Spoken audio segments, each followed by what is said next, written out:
신앙 고백드립니다. 전능하사 천지를 만드신 하나님 아버지를 내가 믿사오며 그의 아들 우리 주 예수 그리스도를 믿사오니 이는 성령으로 잉태하사 동정녀 마리아에게 나오시고 본디오 빌라도에게 고난을 받으사 십자가에 못 박혀 죽으시고 장사한 지 사흘 만에 죽은 자 가운데서 다시 살아나시며 하늘에 오르사 전능하신 하나님 우편에 앉아 계시다가 저리로서 산 자와 죽은 자를 심판하러 오시리라. 성령을 믿사오며 거룩한 공회와 성도가 서로 교통하는 것과 죄를 사하여 주시는 것과 몸이 다시 사는 것과 영원히 사는 것을 믿사옵나이다. 아멘. 우리 찬송가 515장 찬송 드립니다.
눈을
14장입니다.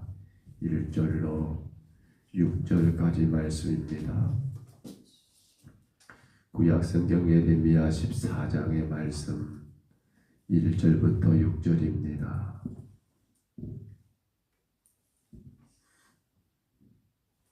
예레미야 14장 1절로 6절의 말씀.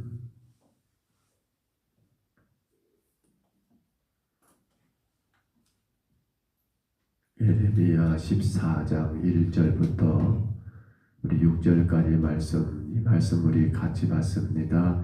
가뭄에 대하여 예레미야에게 임한 여호와의 말씀이라. 유다가 슬퍼하며 성문 무리가 피곤하여 땅 위에서 애통하니 예루살렘의 부르짖음이 위로 오르도다. 귀인들은 자기 사람들을 보내어 물을 얻으려 하였으나 그들이 우물에 갔어도 물을 얻지 못하여 빈 것으로 돌아오니 부끄럽고 근심하여 그들의 머리를 가리며 땅에 비가 없어 지면이 갈라지니 밭 가는 자가 부끄러워서 그의 머리를 가리는도다.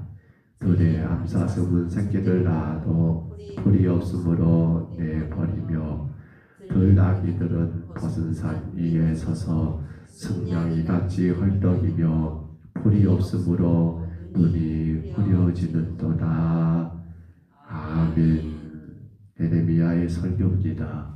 본론에 해당되는 제1부 곧 예레미야 2장부터 25장까지 이 일부에 해당하는 내용인데요. 거기에 예레미야는 지금 총 12편의 그러한 메시지를 전하고 있습니다. 오늘 그 가운데 이제 6번째 예레미야의 메시지입니다. 이 메시지 내용은 한마디로 유다 땅에 임한 그러한 재앙, 특별히 가뭄에 대한 재앙에 대하여 예레미야는 여기에 대해서 하나님께 중보하고 기도하고 있고, 그 기도에 대한 하나님의 답변은 결국 유다를 심판할 수밖에 없다는 그러한 내용들이 바로 6번째 메시지 설교의 중심 내용이라 하겠습니다. 우리가 읽었던 24장 1절 6절에 보시면 감미 얼마나 심했던가를 분명히 보여줍니다. 3절에 보시면 가뭄에 식수가 없어가지고 이제 물을 기르러 왔던 자들이 부끄러워 머리를 가린다라고 표현되어 있습니다. 이것은 식수만이 아닙니다. 농업용수도 없습니다. 그래서 밭 가는 자들이 부끄러워 머리를 가리게 되고요. 그러다 보니까 들짐승들은 어떨까요? 그들의 물도 없습니다. 이 역시도 대단히 부끄러운 일이요, 머리를 가리는 일이라고 기록된 걸 보게 됩니다. 신명기 11장 17절의 말씀 보시면 이렇게 말합니다. 여호와 하나님이 너희에게 진노하사 하늘을 닫아 비를 내리지 아니하여 땅에 소산을 내리지 않게 하심으로. 그러니까 지금 비가 오지 않음으로 인하여 식수가 없습니다. 농용수가 없습니다. 심지어 들짐승의 물이 없습니다. 이건 뭐란 말입니까? 여호와 하나님이 진노라는 사실을 신명기는 분명히 기록하고 있더라는 겁니다. 그렇습니다. 지금 이와 같은 가뭄들은 어떻게 봐야 합니까? 죄라는 거예요. 자, 그래서 오늘 본문 6절만 다시 한번 읽어볼까요? 방금 읽었던 6절 다시 한번 같이 읽어봅니다. 들나귀들은 벗은 산 위에 서서 승냥이같이 헐떡이며 풀이 없으므로 눈이 흐려지는도다. 아멘. 여러분, 들짐승, 들나귀라고 했습니다. 나귀는 다른 짐승에 비해서 이 물에 대해서 굉장히 강한 짐승이라고 합니다. 다른 짐승은 물이 없으면 힘들지만은 이 나귀들은 물을 그런대로 잘 견디는 그러한 짐승이라고 합니다. 그런데 그렇게 물을 잘 이겨내는 그러한 짐승 나귀마저도 어쩐단 말입니까? 마치 승냥이가 혹은 승냥이는 들깨라고 생각하면 좋습니다. 또 다른 데 보니까 승냥이를 여러분 바다의 악어라고도 표현하고 있습니다. 그러니까 생각해 보세요. 들깨가 물이 없어서 허덕이는 것 같습니다. 자, 또 다른 말로 수중에서 사는 그러한 동물은 악어가 물이 없어서 허덕인다고 생각해 보세요. 이건 어떤 상태입니까? 이건 최악의 상태입니다. 이건 단순히 어느 골짜기에 우물이 말랐더라 이것이 아니에요. 악어가 물이 없어 헐떡인다는 건 어떻게 봅니까? 완전히 땅바닥이 다 어떻게 돼요? 마치 짝짝짝짝 갈라져 가지고 가뭄에. 글쎄요, 작년이었던가요? 재작년이었던가요? 우리 강주에 식수원이 되고 있는 저 동곡의 수원지에 물이 말라가지고 갈라진 그 모습을 뉴스에서 본 적이 있습니다만 완전히 갈라지고 악어가 이런 물이 없다는 것은 이건 어느 상태입니까? 대단히 심각한 상태라는 거예요.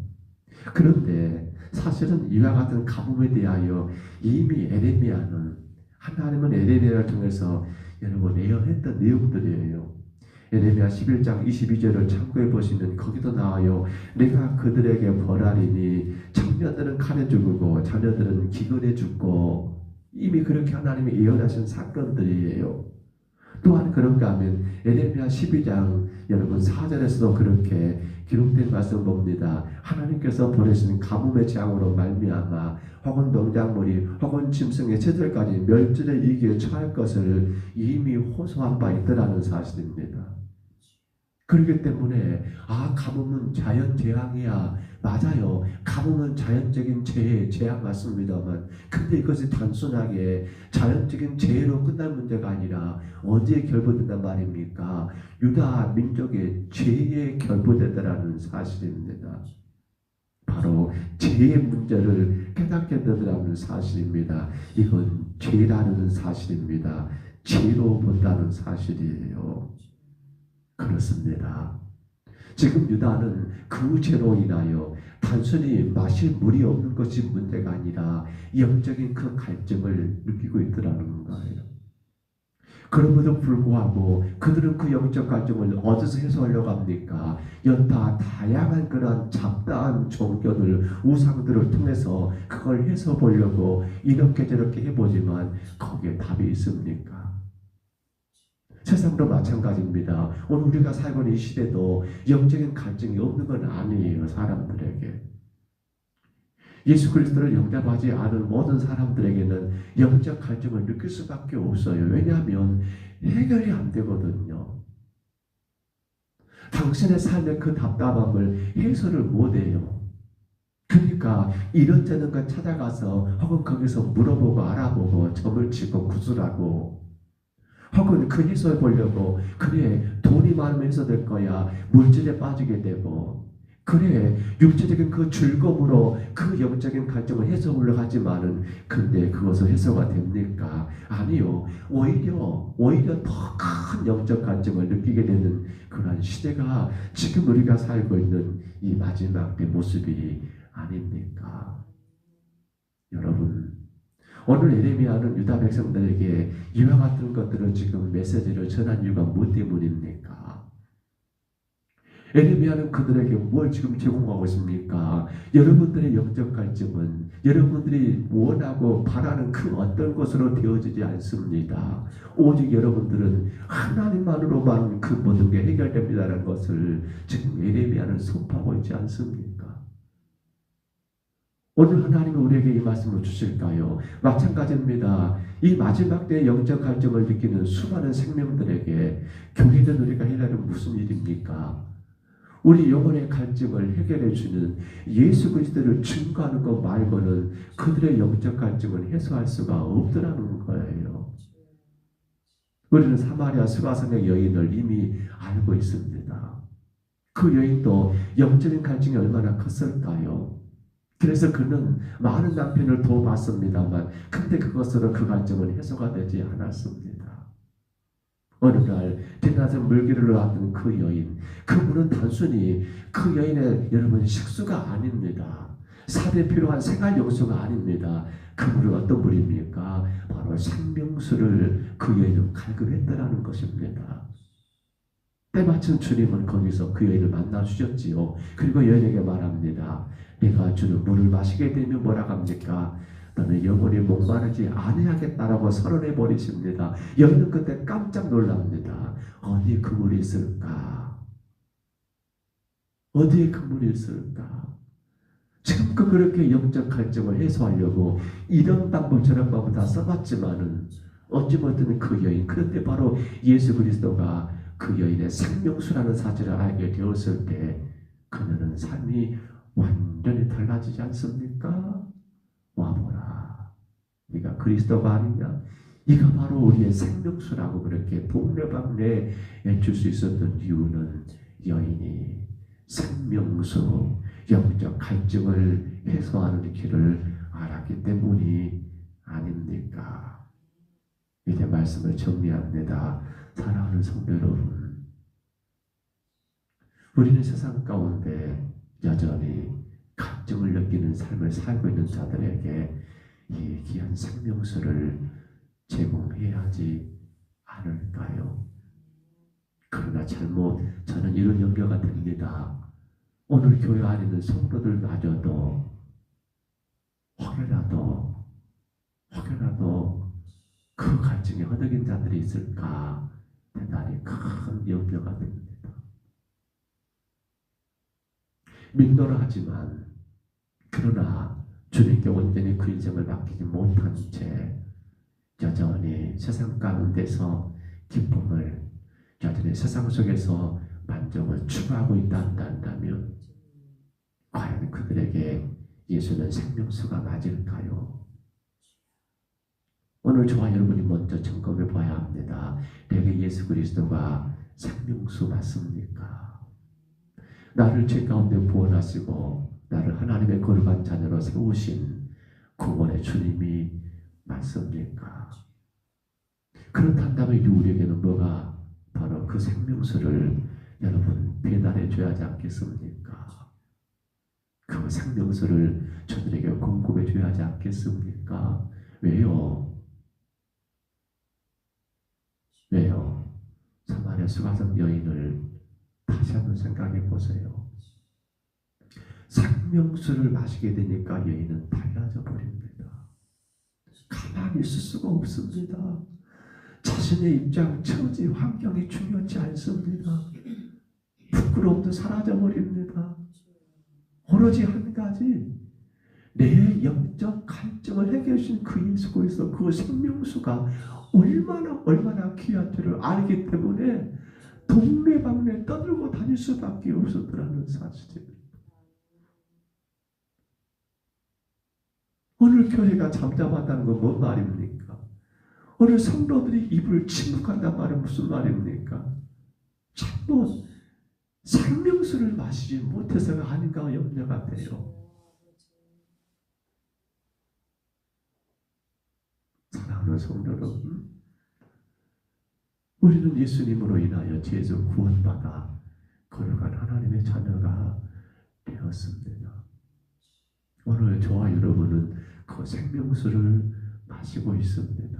지금도 여전히 그 생명수로 하루하루를 살아가고 있습니다. 그 생명수로 삶의 많은 어려움과 환난을 여러분과 이기며 살아가고 있습니다. 이제 그 귀한 생명수 우리는 배달해야 하지 않을까요? 그 생수 저들이 마시면 그들의 삶에 부족함이 없는 풍성한 은혜를 주는 그 놀라운 생명수 우리가 아름답게 전달해야 하지 않을까요? 간절히 바랍니다. 넘치고 넘치는 그 신령한 은혜의 생명수, 여전히 지금도 이 물을 마시지 못해서 갈증을 느끼는 이 땅에 많은 생명들이 있음을 봅니다. 교회는 그들에게 귀한 생명수를 배달해 줘야 합니다. 그것이 교회입니다. 그가 바로 생명수를 마시고 있는 교회의 성도입니다. 여러분 힘있게 배달하시기 바랍니다. 즐겁게 배달하시기 바랍니다. 사마리아 수가성 여인을 생각해 하시기 바랍니다. 체면도 필요 없습니다. 과거 부끄러움도 필요 없습니다. 그 어떤 것도 중요치 않습니다. 내가 마셔보니까 이게 생수야. 내가 마셔보니까 이것만이 내 영혼의 갈증을 해결해 줘 라고 하는 분명한 그 확신이 우리 안에 있을 때 우리는 세상 모든 사람들에게 누구를 불문하고 가릴 것도 없습니다. 환경도 중요치 않습니다. 상황도 필요치 않습니다. 나를 어떤지 못 어떤지 힘써서 귀하고 귀한 생명수를 배달하고 전달하는 오늘 저와 여러분의 삶이 다 되시기를 주의 이름으로 축복합니다. 주의 이름으로 축원합니다. 우리 하나님 아버지 은혜와 사랑을 감사합니다. 영적 갈증을 그 갈증을 해결하지 못하여 아버지 죽어가는 이 땅의 많은 사람들에게 오늘 에레미야 유다 땅에 그 생수를 배달한 것처럼 이제 교회된 우리가 이 땅의 수많은 사람들에게 이 귀한 생명수를 배달하기를 소망합니다. 그러기 위해서는 먼저 우리가 그 영적 갈증을 예수 그리스도를 믿음으로 말미암아 해결받아야 하겠습니다. 어떤 것에 매이지 말게 하시고 내 영혼의 갈증은 돈으로 해결된 것이 아니요 육신의 즐거움으로 해결된 것이 아니요 세상 그 어떤 것이 아니요 오직 예수 그리스도밖에 없음을 분명히 알고 그 예수님을 나의 구주로 영접하며 나를 위해 십자가 죽으신 예수님을 따라감으로 말미암아 우리가 그 귀한 생명수를 마음껏 마시고 마시는 자들로 모든 사람들에게 와 보라고 외치는 귀하고 귀한 생명수를 전달하는 전달자 복음의 전도자가 되게 하여 주옵소서. 눈을 들어 하늘을 보라고 했습니다. 세상을 보라고 했습니다. 죄악 가운데 지는 자들의 그 소리가 얼마나 큰가를 들어보라고 하셨습니다. 아버지 하나님 주님 분명 우리에게 경고하셨습니다. 믿는 자여 어찌할꼬 너희가 전해하는데 믿는다면서 어찌하여 그러냐라고 우리를 책망하는 단 아버지 모습을 우리가 찬양 가운데 느끼게 됩니다. 주님 게으르지 말게 하옵소서.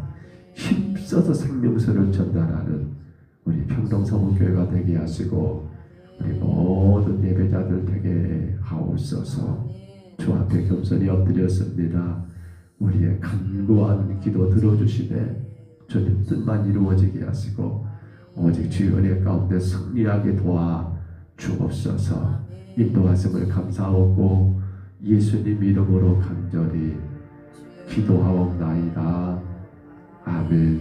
하늘에 계신 우리 아버지여 이름이 거룩히 여김을 받으시오며 나라의 임하옵시며 뜻이 하늘에서 이루어진 것 같이 땅에서도 이루어지이다. 오늘날 우리에게 일용할 양식을 주옵시고 우리가 우리에게 죄진 자를 사하여 준 것 같이 우리 죄를 사하여 주옵시고 우리를 시험에 들게 하지 마옵시고 다만 악에서 구하옵소서. 대개 나라와 권세와 영광이 아버지께 영원히 싸움나이다. 아멘.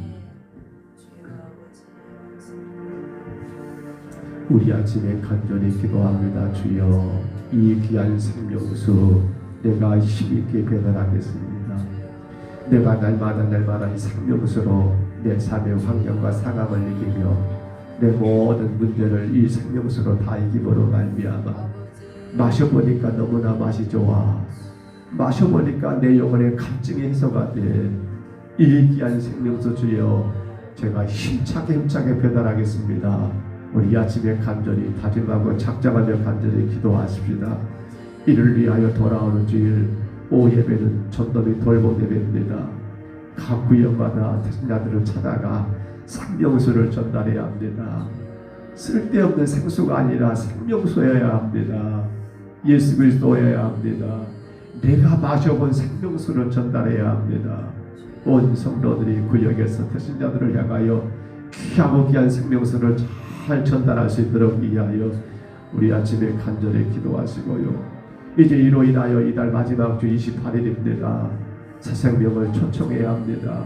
그러한 타신 자들이 타신 자를 머무지 않고 새 생명이 되어 초대되어 우리 함께 하나님을 예배하는 그러한 영광과 은혜가 넘치도록 위하여 우리 간절히 기도하시기를 바랍니다.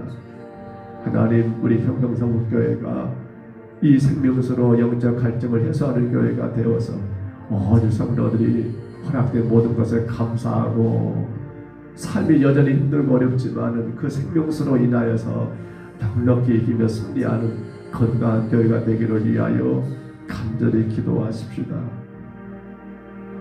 질병과 사고로 인하여 병상에 있는 성도들을 위해서 기도하십니다. 우리 신나주 권사님 하나님 깨끗하게 만져주시고 무릎에 인대나 혹은 연골이나 뼈가 아무런 이상이 없게 하시고 주님 힘으로도 주님 앞에 다시금 설 수 있도록 주님 치료해 주시기를 간절히 기도해 주시고요. 우리 김동원 아주이사님 정한준 권사님 참으로 하나님께서 힘주시옵소서. 주가 분명히 선언하셨습니다. 내가 세상을 이겨노라고. 우리 김동원 아주이사님 실망하지 말게 하옵소서. 낙심하지 말게 하옵소서. 마음에 어떤 근심하지 말게 하옵소서. 주가 이기셨는데 주님 깨끗하게 십자가에 죽으신 예수님을 의지하며 깨끗하게 치료하실 것을 믿고 주님 힘을 내어서 아버지 주님 앞에 다시금 예배자로 설 수 있도록 이어서 기도해 주시고요. 우리 김영영 원사님 하나님 만져주시고 모든 신경이 되살아나게 하시고 정말 마음껏 전하고 마음껏 섬기며 헌신할 수 있도록 기도해 주시고요. 우리 강명호 시사님 하나님 힘주시옵소서. 조금만 움직이면 에너지가 다 소진되어서 힘이 없어 힘들어 하시는데 주님 힘주시고 주님 깨끗하게 고쳐주시기를 우리 김명호 시사님 모든 통증을 주님 치료해 주시기를 우리 김병걸 아시사님 통풍을 하나님 만져주시기를 우리 배인성 권사님 하나님께서 함께해 주시기를 우리 약한 모든 성도들을 위해서 간절히 또한 기도하시고요. 우리 최영남 권사님 무릎에 인대가 주님 발목에 인대가 돌아와서 힘있게 걸어서 참으로 즐겁게 주님을 예배하고 헌신할 수 있도록 위해서 또한 간절히 기도해 주시기 바랍니다. 오늘 수요일입니다. 3일반 예배입니다. 8시에 예배는 생명입니다. 생명줄입니다. 온 성도들이 힘써 예배해야 합니다. 위에서 기도하시기 바랍니다. 주님 한번 부르시고요. 우리 아침에 간절히 각자 통성으로 기도합니다. 주님